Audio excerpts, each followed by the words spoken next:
pada apa yang belum ada padamu, tapi mulai yang ada, serahin ke Tuhan. Izinkan Tuhan mulai mendirectmu dengan apa yang kelihatannya tersisa. Tapi Tuhan mau buktikan bahwa yang kau butuhkan bukan uang, tapi yang kau butuhkan adalah Tuhan. Yuk, jangan cuma fokus pada kasih Tuhan kepada kita. Karena problemnya adalah apa yang menjadi respon kita terhadap kasih Tuhan itu. Itu sebabnya mari kita peka. Saya yakin bahwa jemaat di tempat ini adalah jemaat yang dibangun dengan arah yang harusnya benar. Bahwa kita datang ke tempat ini bukan untuk kepentingan kita. Kita hidup di dunia ini bukan untuk kepentingan kita. Tapi kita hidup di dunia ini untuk kepentingan Tuhan. Makanya kalau hari-hari ini kita sedang sepertinya dibawa mundur, memang Tuhan lagi mempersiapkan kita untuk kita melesat jauh di kemudian hari. Kenapa pandemi COVID-19 ini diizinkan? Supaya gereja sadar Tuhan sedang membawa kita mundur untuk kita mulai mengkoreksi pemahaman kita di dalam menjalani kekristenan. Kekristenan itu bukan bicara ritual hari Minggu, tapi berbicara tentang perjalanan kita bersama dengan Tuhan tiap hari.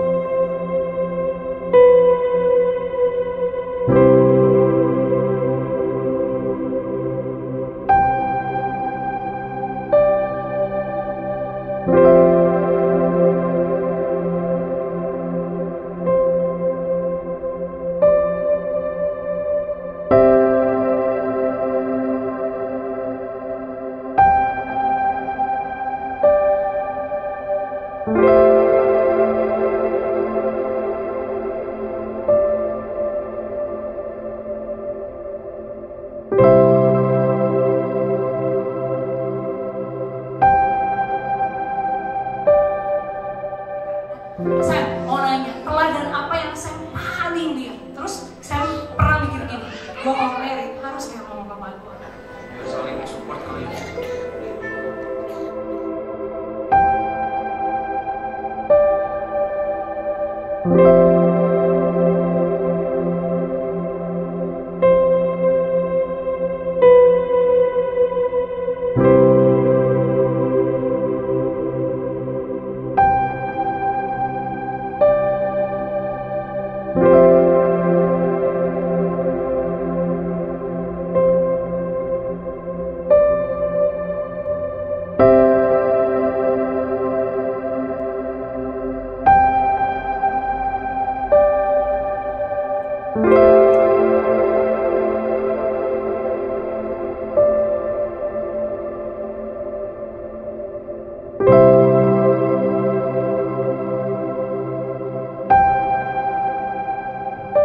Izinkan dia selesaikan rencana Allah itu dalam hidup kita. Seperti dia sudah selesaikan rencana Allah, rancangan dalam hidup Pastor Andreas S. Rancangan Tuhan sudah selesai. Pastor Andreas S. sudah bersama dengan Tuhan dalam kerajaan sorga yang mulia. Tugasnya sudah selesai. Bagian kita yang masih belum selesai. Dan dia masih berurusan. Dia masih sedang membentuk hidup saya dan saudara untuk menjadi alat kemuliaan Tuhan. Biarlah kita semua yang masih hidup, kita melanjutkan apa yang Tuhan mau untuk kita kerjakan dan lakukan. Itu yang kita kerjakan. Sehingga kalau kita dipanggil pulang, kita siap mempertanggungjawabkan semuanya. Kematian Goan tidak memutuskan pekerjaan Tuhan, ya tidak. Tapi ini akan terus berlanjut. Amin. Tuhan dipermuliakan. Yes, Tuhan dipermuliakan. Amin. Terima kasih semua buat supportnya. Saya sungguh bersyukur ada di tengah-tengah keluarga ini. Saya sungguh Tuhan tuh baik sekali. Tuhan baik. Ini bukan akhir segalanya. Ayo kita lanjutkan perjuangan ini bagi kemuliaan Tuhan.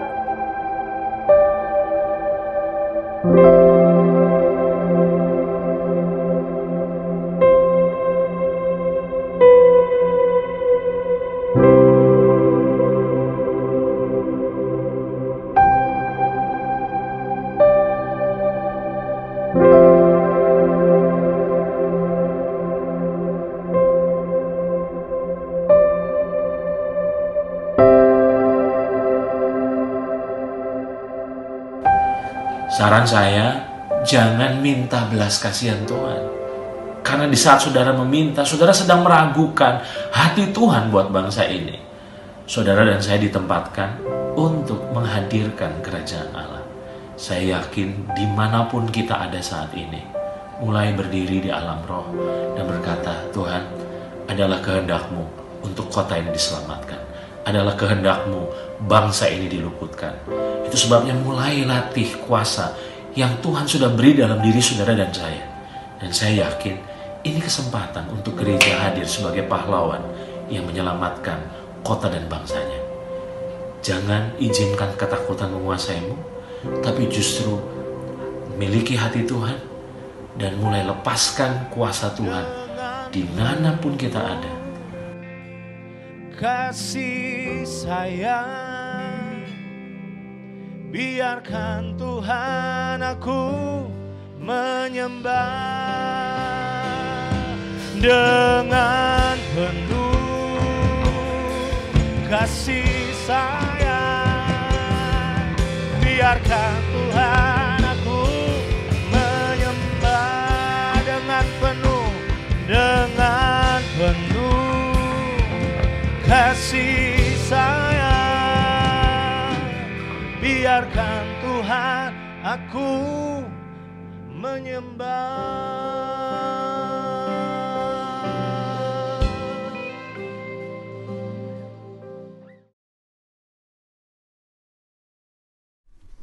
Koan menurut saya pribadi, dia benar-benar orang yang invest waktu dia, hidup dia untuk saya, untuk kami keluarga.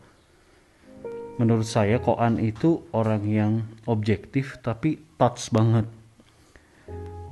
Dia tuh bisa bisa masuk lewat sentuhannya dia, tapi sebenarnya itu mengungkapkan kebenaran gitu. Jadi saya banyak banget ditolong lewat masa-masa sulit waktu mengambil keputusan atau apapun, tapi dia berusaha juga memahami perasaan saya gitu, memahami dari sisi saya.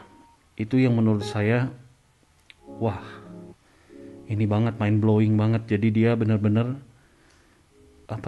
benar-benar saya tuh kayak kehilangan pegangan gitu istilahnya. Bagi saya Koan itu kayak, kalau diumpamakan kayak matahari yang membuat saya bisa lihat apapun yang saat terang gitu. Tapi matahari tuh nggak abadi ternyata. Matahari udah sore gitu udah nggak ada matahari. Nah, setelah gelapnya malam itu, saya bisa lihat apa yang sebenarnya udah diterangin pada siang hari. Itu Koan bagi saya. Lewat masa pandemi dia banyak banget membimbing, nggak cuman lewat omongan, tapi dikasih waktu banget. Benar-benar itu membuat saya kehilangan banget. Oke, Cak. Kalau dari saya sendiri sih jujur, pertama saya bisa kenal Koan jauh lebih dalam tuh sebetulnya lewat Kowidi juga. Karena mereka sama-sama orang Cirebon kan. Dari yang dulunya maksudnya kalau aku ketemu gue bingung sih, maksudnya aku gak ngerti mereka ngobrol apa dan omongannya dalam gitu. Tapi yang gue lihat tuh dia selalu touching banget gitu. Even gue gak deket sama dia, tapi Koan tuh selalu, halo Ca, apa kabar? Kok kangen kamu peluk? Terus ngobrol. Ya aku tau lah, maksudnya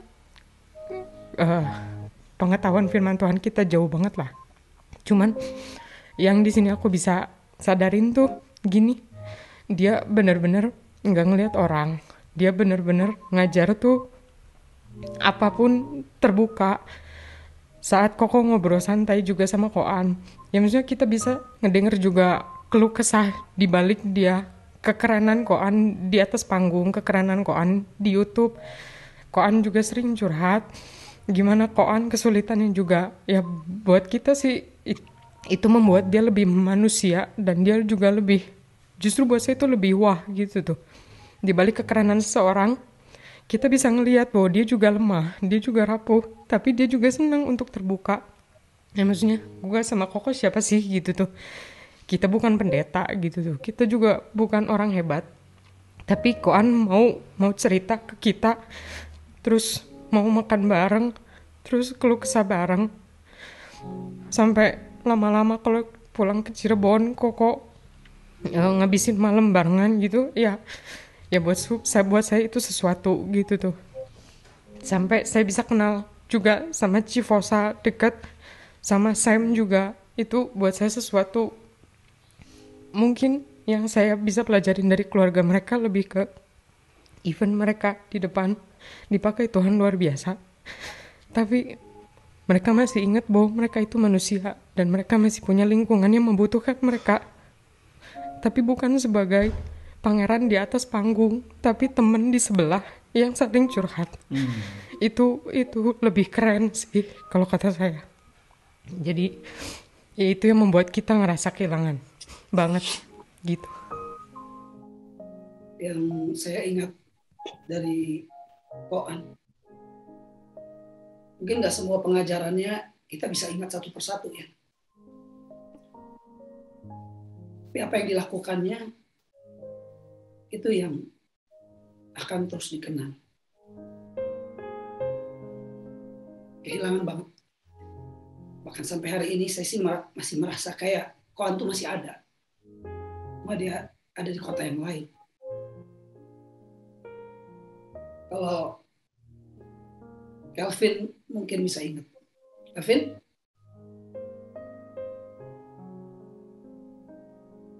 Kalau Kelvin ingat, pada saat kita harus memulai di 2010 membangun sebuah komunitas. Ada banyak orang yang ada di sekeliling, bahkan teman-teman rohani, bahkan ada mentor-mentor rohani juga yang berkata, jangan takut Oci, nanti kita temani, kami akan bersamamu, kami akan bantu.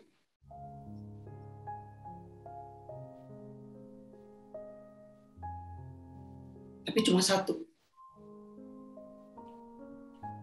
yang benar-benar membantu,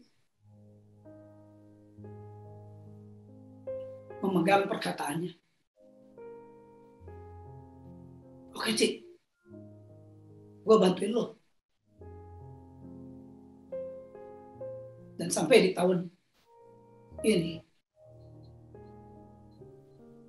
kata-kata itu dipegang teguh. Bahkan mungkin harus berjuang dari Cirebon ke Bandung dengan durasi yang cukup panjang. Orang yang gak neko-neko, gak minta apa-apa, gak minta hotel, gak minta duit, enggak. Dia cuma pengen ditemenin aja, menikmati makanan-makanan yang khas di kota ini. Dan itu yang akan saya kenang. Karena hanya ada satu orang, teman rohani. Dari sekian banyak mentor maupun teman rohani yang berkata bahwa saya akan menemani, saya akan membantu. Cuma dia satu-satunya. So, action speaks louder than word. Tindakan jauh lebih berbicara, lebih keras daripada perkataan. Sampai hari ini masih kehilangan sana. Oke, I try to share. Mari kita berdoa sebentar. Makasih Bapak buat semua kebaikan-Mu dalam hidup kami. Kami mau belajar sesuatu. Kami mau terus di-upgrade. Makasih buat sosok Koan yang sudah memberikan banyak pencerahan. Roh hamba-Mu ada hari ini.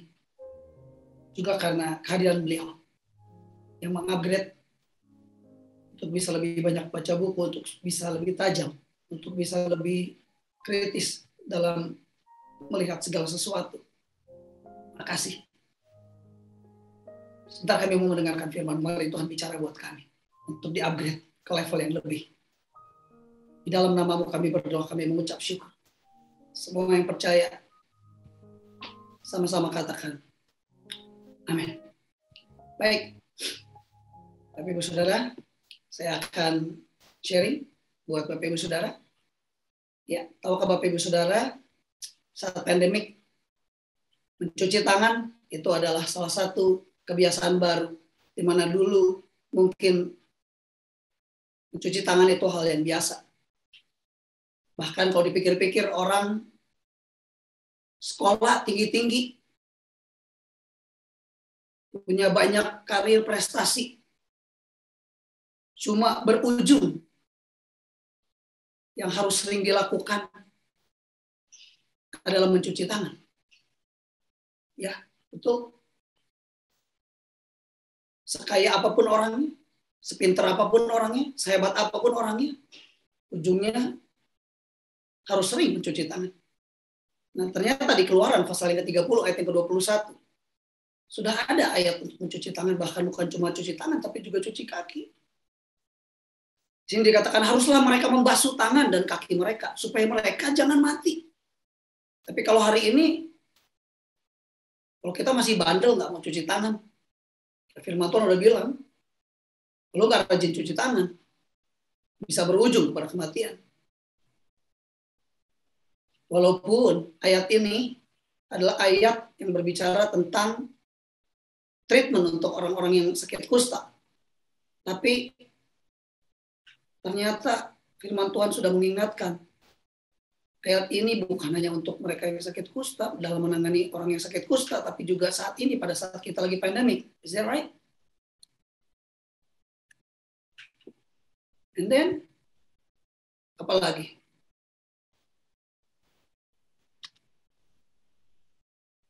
Isolasi mandiri. Isolasi mandiri di Imamat pasal yang ke-13 ayat yang ke-4 sampai yang ke-5. Sini dikatakan bahwa imam harus mengurung dia 7 hari lamanya. Mirip ya, bahwa kita harus isolasi mandiri sekitar 7 hari lamanya, dan pada hari yang ke-7 haruslah imam memeriksa dia. Jika penyakit itu masih menetap, imam harus mengurung dia 7 hari lagi untuk kedua kalinya. Wow.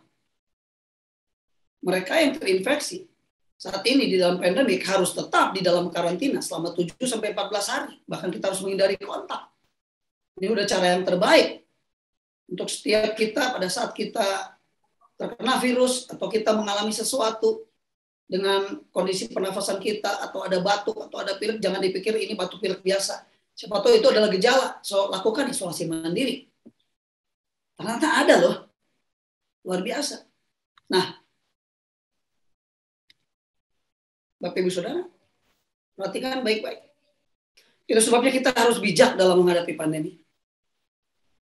Jangan sembrono, jangan sembarangan.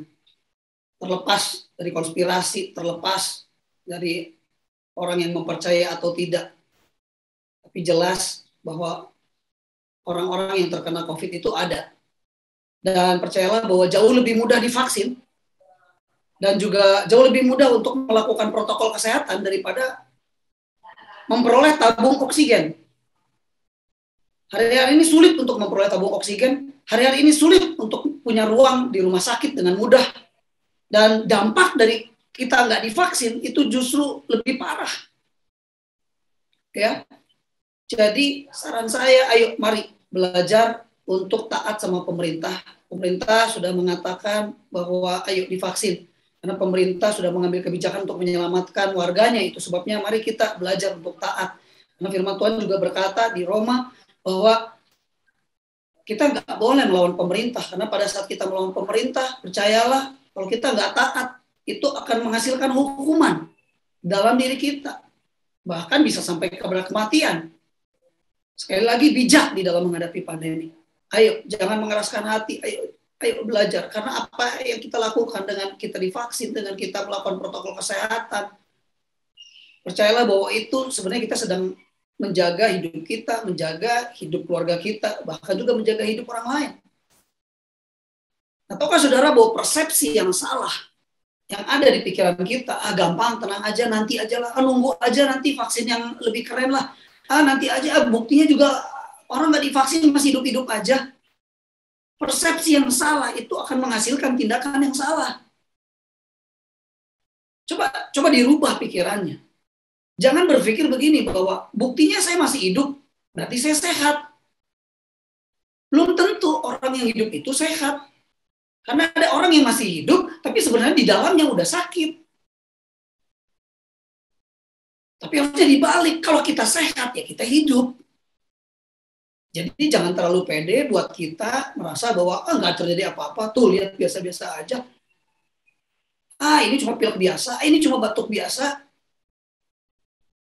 Karena persepsi yang salah akan menghasilkan tindakan yang salah. Dan kalau tindakannya salah, maka percayalah bahwa hidupnya juga pasti akan salah. Kalau hidup kita salah, akan ada tangisan di kemudian hari. Percayalah, saya ulang. Kenapa orang bisa bertindak salah? Karena persepsinya salah. Persepsi yang salah akan menghasilkan tindakan yang salah. Dan tindakan yang salah akan membuat hidup kita jadi salah. Dan kalau hidup kita salah, akan ada tangisan. Tangisan dari anggota keluarga kita, tangisan dari saudara-saudara kita, tangisan dari teman-teman kita, tangisan dari orang-orang yang ada di sekeliling kita. Nah pertanyaannya, pernah nggak kepikir, apakah Yesus pernah nangis nggak ya? Jelas, Yesus pernah nangis.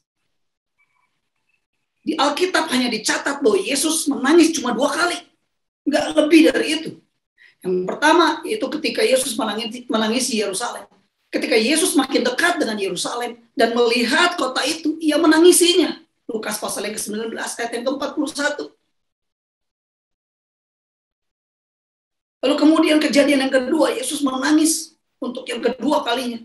Yaitu ketika Yesus melihat Maria menangis. Dan orang-orang Yahudi juga menangis.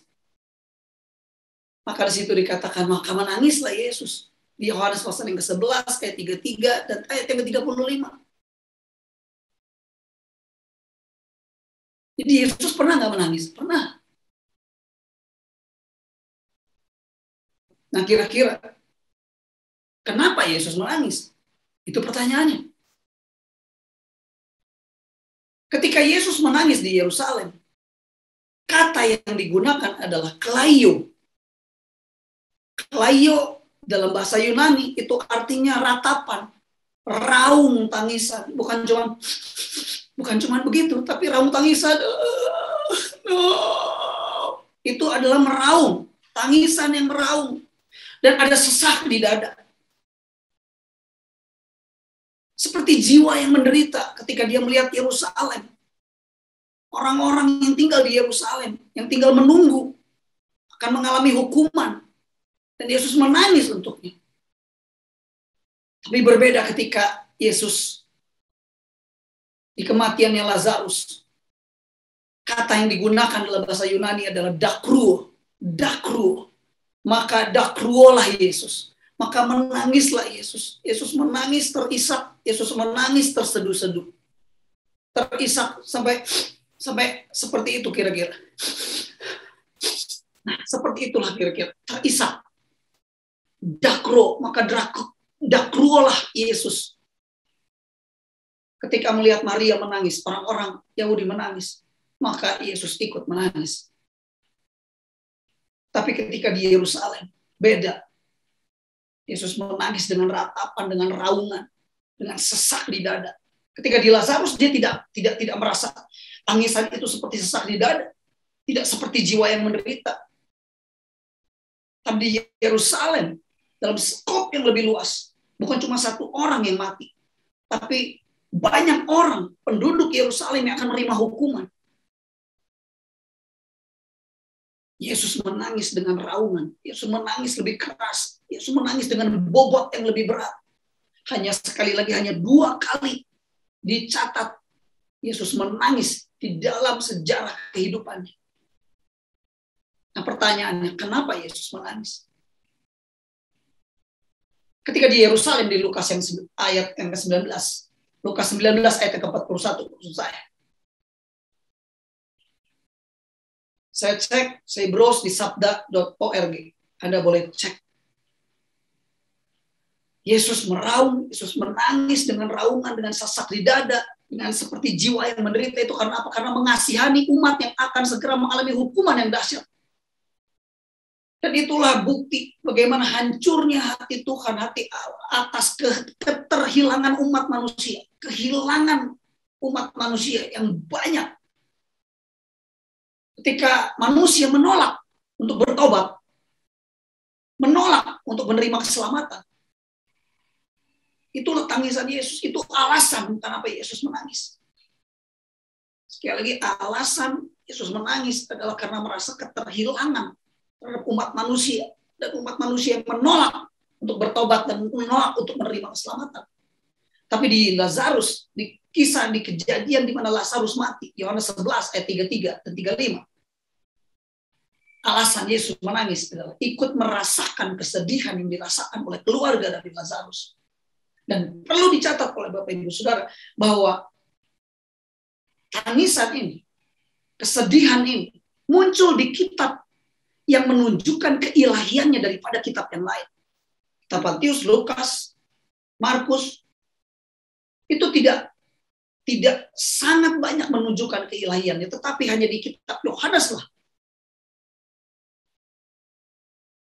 Yesus menunjukkan keilahiannya dengan sangat.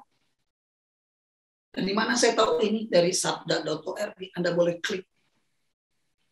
Hari ini teknologi udah canggih. Anda bisa cek apakah ini benar atau tidak. Jadi mengapa Yesus menangis? Yang pertama, karena merasa kehilangan umat manusia. Karena umat manusia bandel. Menolak untuk bertobat. Menolak untuk menerima keselamatan. Yang kedua, kenapa dia menangis? Karena dia merasakan kesedihan yang dirasakan oleh keluarga. Pertanyaannya,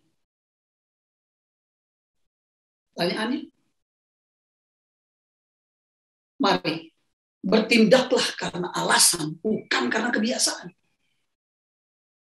Jika Yesus menangis dengan alasan yang jelas, seharusnya kita juga menangis dengan alasan yang jelas. Enggak cuman kita menangis karena ya biasa, namanya orang ditinggalin sama seseorang yang kita cintai, ya kita nangis lah. Emang udah gitu dari dulunya, emang udah dari gitu, dari sononya, emang naturalnya emang gitu. Tapi keren, Yesus menangis, dia punya alasan. Kita seringkali nangis, seringkali nggak punya alasan, bahkan untuk alasan yang ece-ece, untuk alasan yang tidak berbobot sama sekali. Alkitab tidak pernah mencatat. Gak ada tuh catatannya. Gak ada sejarahnya bagaimana Yesus menangis untuk apa yang terjadi pada dirinya. Tidak. Tapi Yesus menangis untuk apa yang terjadi pada kota. Yesus menangis untuk apa yang terjadi kepada sahabatnya, kepada saudaranya. Dia tidak menangis karena dia sebentar lagi harus mati di kayu salib. Dia tidak menangis ketika ada orang yang mengkhianatinya. Dia tidak menangis untuk apa yang diperlakukan oleh orang-orang kepada dirinya. Ketika dia dihina, raja, katanya raja, turun dong dari salib. Kok nggak bisa turun dari salib? Lu bagaimana sih? Tunjukin kuasa lo. Yesus nggak menangis karena dikasih mahkota duri. Yesus tidak menangis ketika lambungnya ditusuk. Yesus tidak menangis karena perlakuan orang-orang. Tidak. Yesus menangis untuk dua alasan yang jelas yang perlu kita pelajari sama-sama hari ini. Mari kita bertindak bukan karena kebiasaan, tapi bertindaklah karena alasan. Demikian juga untuk yang lainnya. Kenapa saudara ke gereja? Bukan karena kebiasaan, tapi harus punya alasan.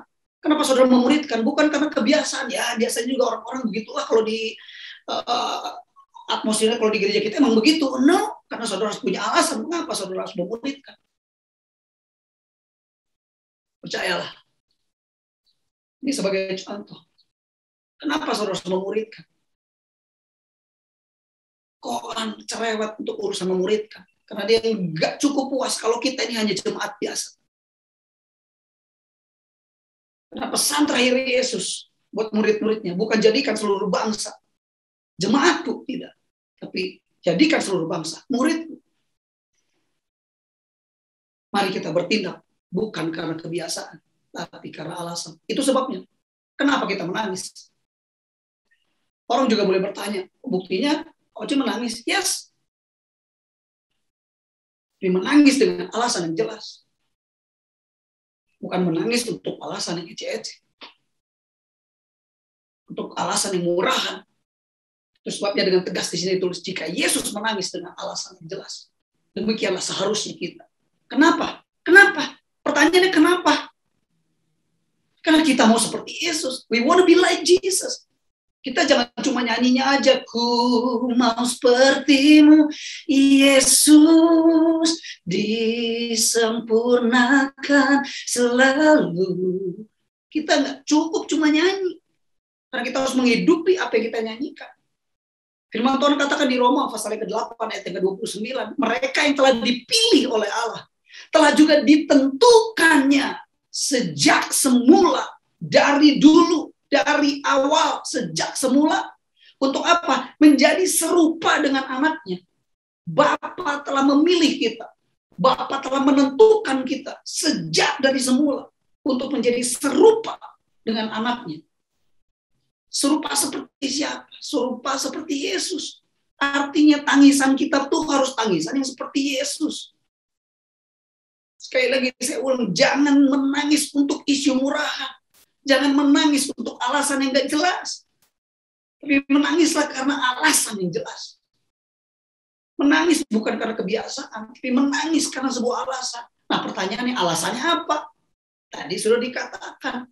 Saya sudah buka kepada saudara bahwa menangis karena keterhilangan. Yang kedua, karena merasakan apa yang dirasakan oleh saudaranya. Apa yang dirasakan oleh Maria, apa yang dirasakan oleh keluarganya. We want to be like Jesus. Kalau Yesus menangis dengan alasan yang berbobot, harusnya kita menangis juga dengan alasan yang berbobot. Aduh, tapi susah. Belum bisa, nggak apa-apa. It's a process. Tapi itu adalah tujuan. Tapi itu adalah sesuatu yang harus kita raih. Itu adalah sesuatu yang harus kita capai. Bukan cuma materi. Tapi the quality of you, not the quality of things that you have.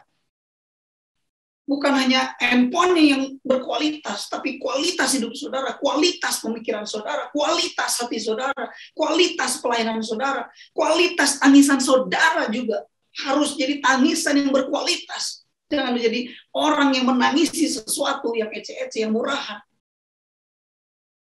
Itu bukan kita. Pertanyaannya, inilah judul khotbah saya. Why do we cry? Kenapa kita menangis? The quality of our cry. The quality of our crying. Kualitas dari tangisan kita. Karena percayalah, identitas kita yang sesungguhnya juga akan terlihat untuk alasan apa kita menangis. Terlihat siapa Yesus. Dari tangisannya. Tangisan apa? Apakah tangisan gak punya duit? Apakah tangisan ketika dihianati? Apakah tangisan ketika dihina? Apakah tangisan ketika orang-orang meninggalkan dia? No. Dua hal itu penting.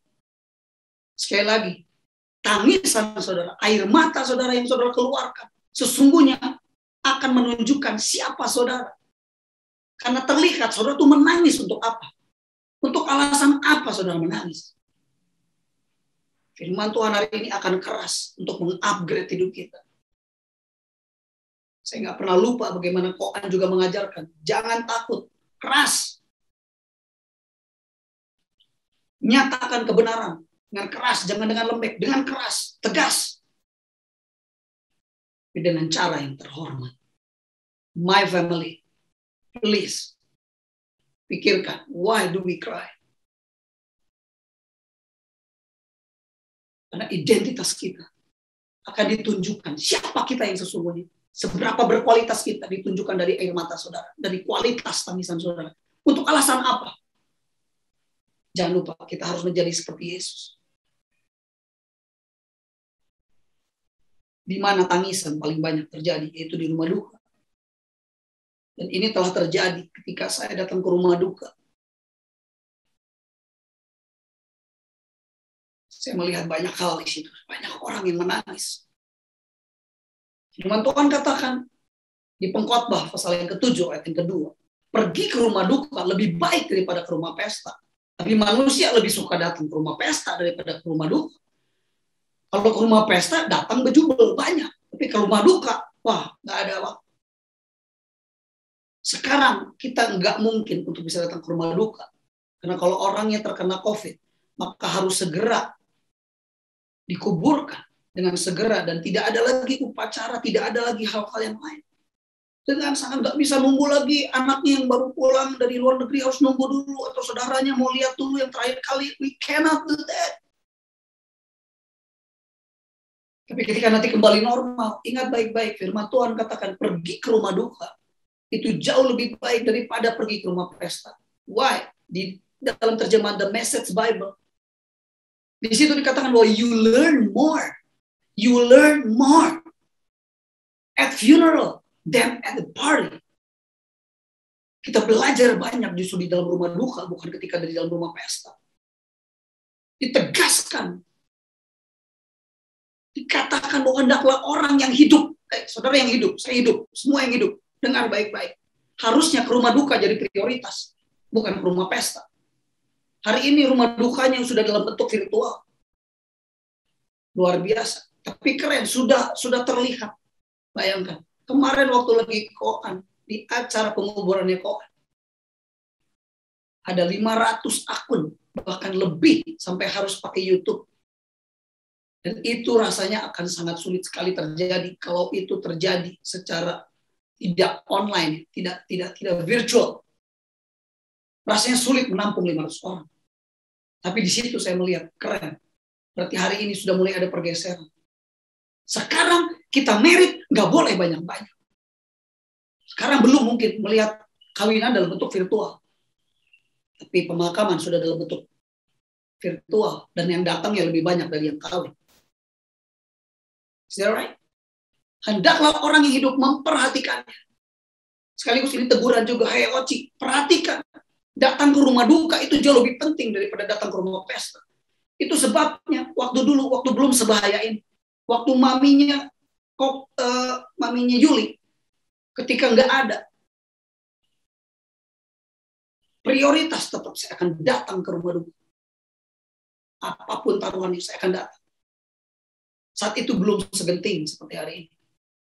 Tapi hari-hari ini begitu genting, dan sekarang puji Tuhan sudah ada terobosan dengan adanya virtual, ya, acara pemakaman secara virtual. Dan saya juga pertamanya sebenarnya saya nggak ngerti juga kenapa Irwan ketika papinya nggak ada, kok nggak meminta saya untuk hadir di sana. Ternyata luar biasa. Maksud Irwan baik. Keadaan itu tidak mau memperparah orang-orang yang hadir, sampai yang hadir harus juga kena COVID lagi. Artinya cukup dengan pemakaman sederhana. Wow, luar biasa. Mari kita bergeser. Kalau bagi kita dulu datang ke rumah pesta jauh lebih penting daripada rumah duka. Hari ini berubah karena ini firman Tuhan. Hendaklah orang yang hidup memperhatikan. Datang ke rumah duka jauh lebih penting daripada datang ke rumah pesta. Perhatikan baik-baik. Nah, pertanyaannya, saya sering sekali melihat ketika orang datang ke rumah duka, apa yang sering diucapkan di rumah kedukaan? Mereka selalu berkata begini, banyak sekali yang berkata, coba cek di WhatsApp, coba cek di tulisan-tulisan, apakah itu di Instagram, apakah itu di Facebook, apakah itu ketika datang di rumah duka dan menyampaikan secara verbal. Yang sering kita dengar adalah apa? Turut berduka cita atas kembalinya papa, atau kembalinya mama, atau kembalinya adik, kakak. Sebutkan siapa namanya. Itu sebabnya saya kosongkan di situ. Atas kembalinya seseorang ke rumah Bapa di sorga. Lalu kita memberikan sebuah penghiburan. Roh Kudus beri kekuatan dan penghiburan bagi keluarga yang ditinggalkan. Sekilas sepertinya it's okay. Tapi bagaimana dengan kondisi ini? Saya ingin tanya kepada Bapak Ibu Saudara, kepada my family. Firman Tuhan katakan di Yohanes pasal yang ke-14 ayat yang kedua, dalam terjemahan New English Translation, di situ dikatakan, in my Father's house are many dwelling place. Di rumah Bapakku ada banyak tempat tinggal. Di terjemahan yang lain, di New Living Translation dikatakan ada many rooms. Dalam The Message juga begitu dikatakan. Dalam bahasa Aramaik itu tertulis kata monai. Jadi in my father's house are many monai. Monai. Tapi dalam bahasa Greek, meno. In my father's house are many meno. Are many monai. Saya cek apa itu di sabda.org. Stopping place, tempat perhentian. Resting place, tempat beristirahat. Bahkan dikatakan permanent resident. Rumah di muka bumi ini tidak akan permanen karena suatu hari nanti akan ditinggalkan. Tapi ada rumah yang permanen. Bahkan lebih, bukan cuma sekedar rumahnya, tapi permanent relationship between Jesus and the believers. Dan Yesus berjanji, I'm going there to prepare a place for you. Aku pergi ke rumah Bapakku untuk menyediakan tempat bagimu. Prepare a place, prepare a permanent residence, prepare a stopping place, prepare a resting place, prepare monai, prepare meno. Gimana? Bagaimana mungkin kita berduka cita untuk kepergian seseorang yang pergi ke dwelling place, ke permanent residence.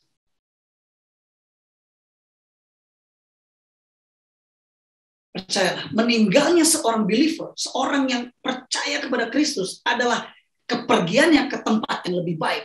Because this is not our real home. Ini bukan rumah kita yang sesungguhnya, tapi rumah kita yang sesungguhnya itu adalah rumah keabadian yang permanen, yang tidak akan ada ngengat dan karat yang akan merusakkannya. So pertanyaan ini penting buat kita. Nubruk di kepala pada saat saya setiap kali datang ke tempat kedukaan. Ada banyak orang yang berkata, turut berduka cita, turut berduka cita, turut berduka cita, turut berduka cita.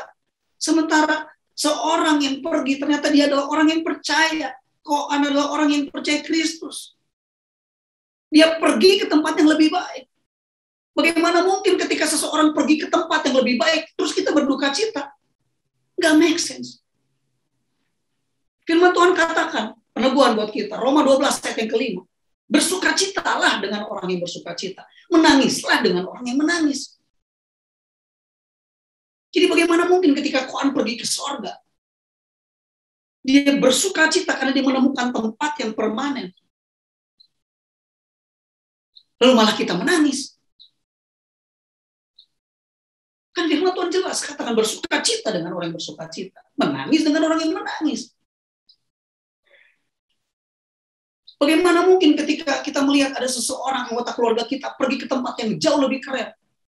Andai saudara punya rumah yang kurang bagus, terus kemudian dia akhirnya punya rumah yang lebih bagus, dia pindah ke rumah yang lebih bagus, terus saudara menangis. Kenapa kamu pindah ke sana? Itu nubruk di kepala.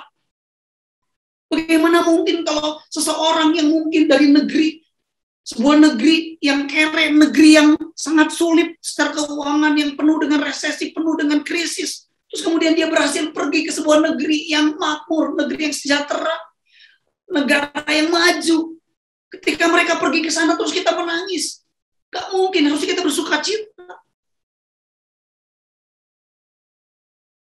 Lihat di gambar yang sudah saya tampilkan kepada saudara. Menangis, bersuka cita, bingung jadinya. Ini jadi harus gimana? Jadi salah nih pastor kalau kita menangis? Enggak. Tapi menangis harus dengan alasan yang jelas. Menangis harus dengan alasan yang jelas, bukan alasan yang murahan. Seperti yang tadi sudah dikatakan. Hari ini, saya berharap lewat firman yang dibagikan, saudara memiliki sebuah pencerahan. Sehingga ketika saudara menangis, saudara pastikan, saya belum menang 100%, karena seringkali saya menangis kepleset.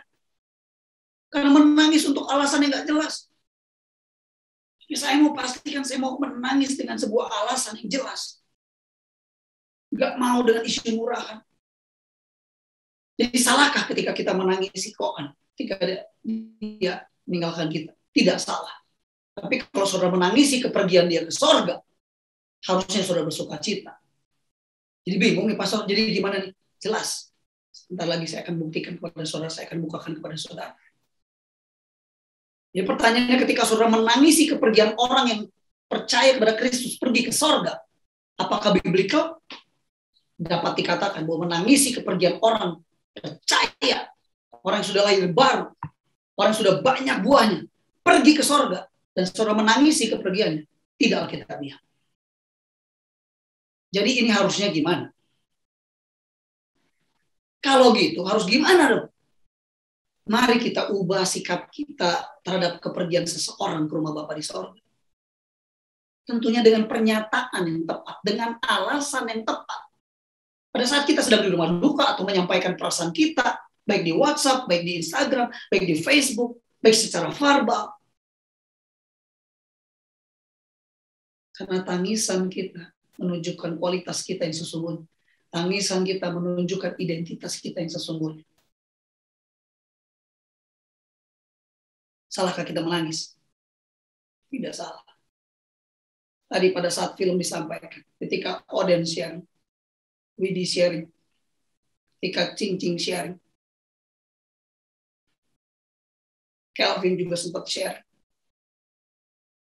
dan yang lain, videonya, saya juga menangis. Berarti salah dong? Enggak. Karena saya telah memutuskan bahwa saya tidak sedang menangisi Koan yang pergi ke sorga. Dia ada di tempat yang jauh lebih bahagia daripada kita. Bagaimana mungkin dia bahagia kita nangis? Tak mungkin. Yang seharusnya kita ucapkan di rumah duka, bukan turut berduka cita. Karena itu akan tidak alkitabiah. Tapi yang alkitabiah adalah turut merasa kehilangan. Saya berharap ini sebuah menjadi style baru, sebuah gaya hidup baru. Setiap kita, my family, united family, ubah cara kita menyampaikan di Instagram, ubah cara kita menyampaikan di WhatsApp, di Facebook, atau ketemu dengan seseorang yang sedang ditinggal oleh pasangannya atau keluarganya. Coba cek di grup. Saya sudah tidak pernah menggunakan lagi turut berduka cita. Bagaimana kalau yang matinya maling? Nah, saya berduka cita itu. Berduka cita kenapa? Karena dia belum selamat. Berduka cita karena dia belum menerima Yesus Kristus sebagai Tuhan. Berduka cita kenapa dia belum lahir baru. Sama seperti Yesus, berduka cita. Kenapa? Dia menangis. Kenapa? Karena ada banyak orang yang gak mau bertobat. Dia menangis dengan tujuan yang jelas. Dia merasa kehilangan umatnya. Artinya, mulai hari ini, mari kita belajar lebih wise, di-upgrade. Come on, my baby. Kita pakai turut merasa kehilangan atas kepergian. Saya akan selesai dengan 2 poin. Yang pertama, jangan menangisi mereka yang pergi ke tempat yang lebih baik. Menangislah karena kehilangan pribadi. Kenapa saya menangis? Karena saya kehilangan pribadi Tuhan. Kenapa saya menangis? Karena saya kehilangan perannya dia. Saya kehilangan kehadiran dia setiap bulan sekali. Minimal. Saya kehilangan pelukannya. Saya masih ingat. Saya pernah ribut. Berbeda pendapat. Tapi keren yang dilakukan Koan. Begitu udah selesai ribut. Begitu udah selesai nggak ketemu. Karena dia tetap pada apa yang dia percaya. Saya juga apa yang saya percaya tentang strategi. Tapi begitu bangkit dari tempat duduk di restoran, lalu dia datangi saya dan bilang, Om Mochi, peluk dulu. Wow, luar biasa. Pelukan yang luar biasa. Sekalipun kita berbeda, tapi dia bisa peluk dulu. Nasihat dari Koan. Pengaruh dia dalam hidup saya. Saya kehilangan kasih sayang. waktu bersama. Saya tidak menangisi karena Koan pergi ke sorga, karena dia bahagia di sana. Tapi saya menangis karena kehilangan pribadi. Saya kehilangan waktu bersama dia, peran dia, kehilangan teladannya, kehilangan nasihat, kehilangan kehadiran, peran, pengaruh. Jadi pastikan kita harus menangis dengan alasan yang jelas seperti Yesus menangis. Yesus menangis karena keterhilangan. Tapi yang kedua, bukan cuma menangis karena kehilangan. Jangan menangisi mereka yang pergi ke tempat yang lebih baik. Menangislah karena ikut merasakan kesedihan. Saya ikut merasakan kesedihan dari seorang Fosa, dari seorang saya, dari anak-anak rohani, dari orang-orang yang pernah merasakan impact-nya.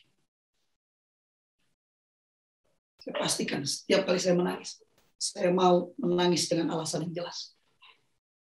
Saya mau menangis dengan orang-orang yang menangis.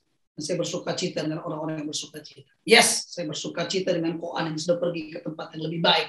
Yes, tapi saya menangis dengan keluarganya yang sedang mengalami kesedihan.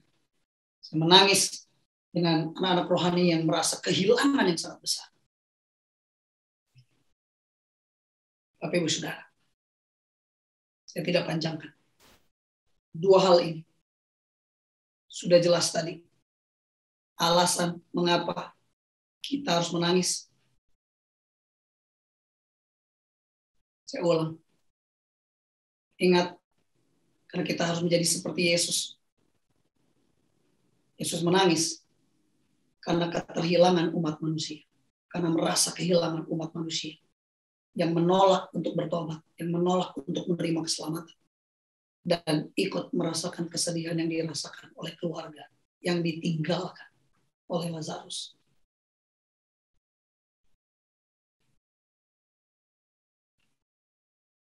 Pastikan bertindak karena alasan, termasuk menangis.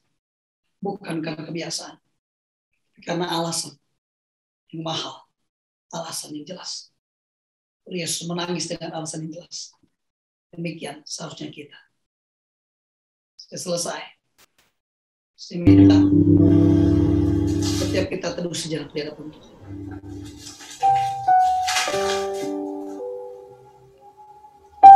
Baik-baik.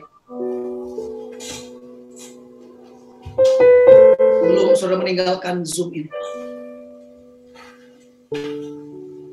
Apakah kehadiran saudara di muka bumi ini sudah meninggalkan impact, sudah meninggalkan dampak?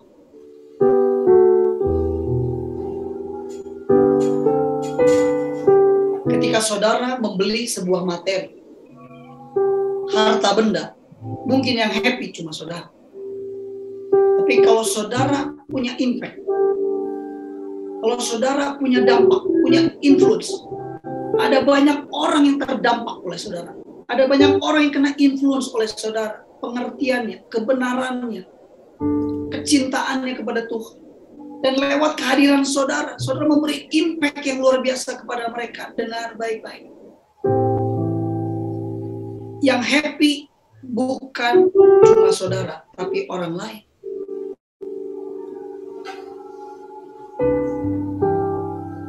Tidak salah kita punya materi, tidak salah kita punya uang, tidak salah kita punya mobil, tidak salah kita punya rumah, tidak salah. Tapi kalau saudara memiliki semua itu, tapi saudara nggak punya impact, nggak berdampak dalam kehidupan seseorang,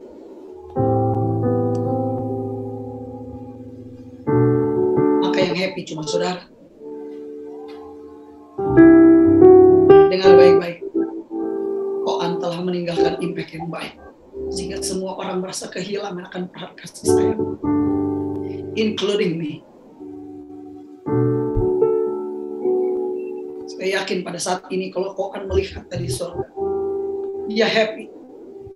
Tapi kita juga yang menerima impact-nya, menerima perannya, menerima kehadirannya, kasih sayangnya, nasihatnya, penajamannya. Kita juga merasakan happy. Dan itu tidak ternilai.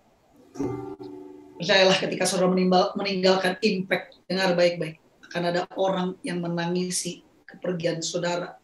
Dan mereka kehilangan peran saudara, kehilangan pribadi saudara, kehilangan nasihat saudara, kehilangan teladan saudara, kasih sayang saudara, kehilangan pelukan saudara. Berapa banyak di antara kita yang siang hari ini mau berubah, mulai hari ini. Bapa di sorga, aku mau punya alasan yang jelas untuk apa aku menangis.